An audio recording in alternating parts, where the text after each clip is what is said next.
Bismillahirrahmanirrahim. Assalamualaikum warahmatullahi wabarakatuh. Alhamdulillahirrahmanirrahim. Wassalatu wassalamu ala asrofil anbiya'i wal mursalin wa ala alihi wa sahbihi rasulillah ajma'in.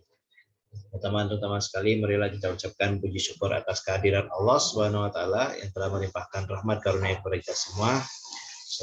Salawat dan salam tak lupa kita hadiahkan kepada Nabi besar Nabi Muhammad sallallahu alaihi wasallam dengan kata Allahumma sholli ala Muhammad wa ala ali Muhammad. Baiklah, pada pertemuan kali ini, pertemuan 7 manajemen sumber daya manusia sektor publik. Perkenalkan, nama Ananda Habib Fitra Novian, NIM 20042210, dosen dengan Bapak Iin Permana STMT, kode mata kuliah 2021-1042-0092 dengan materi kali ini kita membahas tentang pengangkatan dan penempatan sumber daya manusia. Nah, dasarnya pengangkatan CPNS ke PNS itu ada dari Peraturan Pemerintah Nomor 98 Tahun 2000, JO PP Nomor 11 Tahun 2002 tentang pengadaan pegawai negeri sipil. Dan yang kedua, keputusan KABKN Nomor 11 2002 tentang Juklak PP tahun nomor 98 sama ya yang di atas tadi.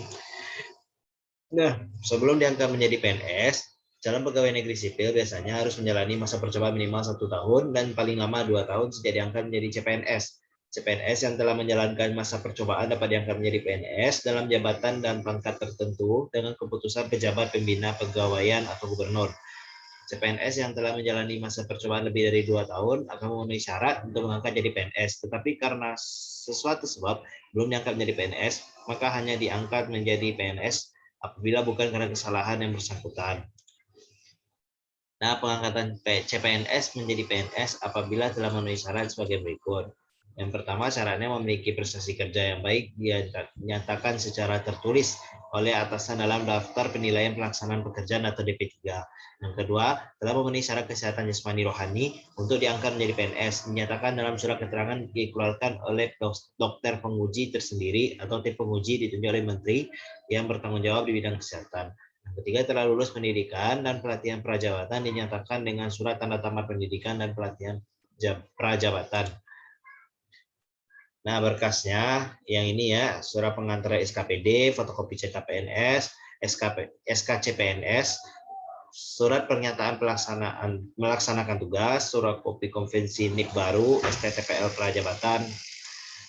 Nah, jabatan fungsional itu apa? Jabatan fungsional kedudukan yang menunjukkan tugas tanggung jawab wewenang dari hak seseorang pegawai negeri sipil dalam suatu satuan organisasi tertentu dalam melaksanakan tugasnya didasarkan dasar keahlian atau keterampilan. Dasar hukumnya, yang pertama, Peraturan Pemerintah Nomor 16 Tahun 94 tentang jabatan fungsional PNS. Yang kedua, Peraturan Menpan untuk masing-masing jabatan fungsional. Yang ketiga, Peraturan Bersama Instansi Pembina dan KABKN.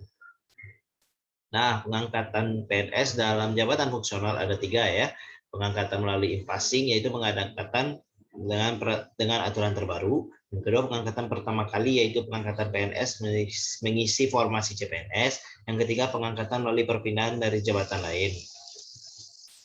Selanjutnya, dalam pengangkatan dalam jabatan struktural. Nah, syaratnya adalah menjadi pegawai negeri sipil, serendah-rendahnya memiliki satu pangkat tingkat di bawah jenjang pangkat ditentukan, memiliki kualifikasi dan tingkat pendidikan yang ditentukan. Yang keempat, semua unsur penilaian prestasi kerja sekurangnya bernilai baik dalam 2 tahun terakhir. Orientasi SDM. Nah, orientasi SDM ini adalah pengenalan dan adaptasi terhadap suatu situasi atau lingkungan. Maksudnya, orientasi di sini adalah pengembangan dan pelatihan awal bagi karyawan baru yang memberi mereka informasi bagi perusahaan. Setelah memperkerjakan para karyawan, perusahaan menyelenggarakan program yaitu orientasi formal. Orientasi organisasi adalah memberitahu karyawan mengenai tujuan, riwayat filosofi, prosedur, dan peraturan organisasi tersebut. Yang kedua, orientasi unit kerja adalah mengakrabkan karyawan itu dengan sasaran unit kerja tersebut, memperjelas bagaimana pekerjaannya menyumbang pada sasaran unit itu. Tujuannya menurut orientasi menurut Mulkijat pada tahun 1991 adalah sebagai berikut: memperkenalkan pegawai baru dengan perusahaan, menghindarkan adanya kekacauan yang mungkin disebabkan oleh seseorang pekerja baru ketika diserai pekerjaan baru. Yang ketiga, memberi kesempatan pada pegawai untuk menanyakan masalah tentang pekerjaan mereka yang baru. Yang keempat, menghemat waktu dan tenaga pegawai dengan memberitahu kepada mereka yang mana harus meminta keterangan atau bantuan dalam menyelesaikan masalah yang mungkin timbul.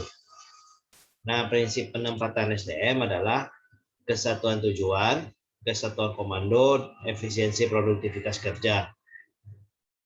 Nah, yang keempat adalah prinsip the right man of the right place, prinsip equal pay for equal work, prinsip kesatuan arah. Yang ketujuh, kesehatan fisik mental dan status perkawinan. Sekian, terima kasih. Assalamualaikum. Demikianlah presentasi Anda pada kali ini. Apabila ada kesalahan atau kekurangan, mohon maaf. Assalamualaikum warahmatullahi wabarakatuh.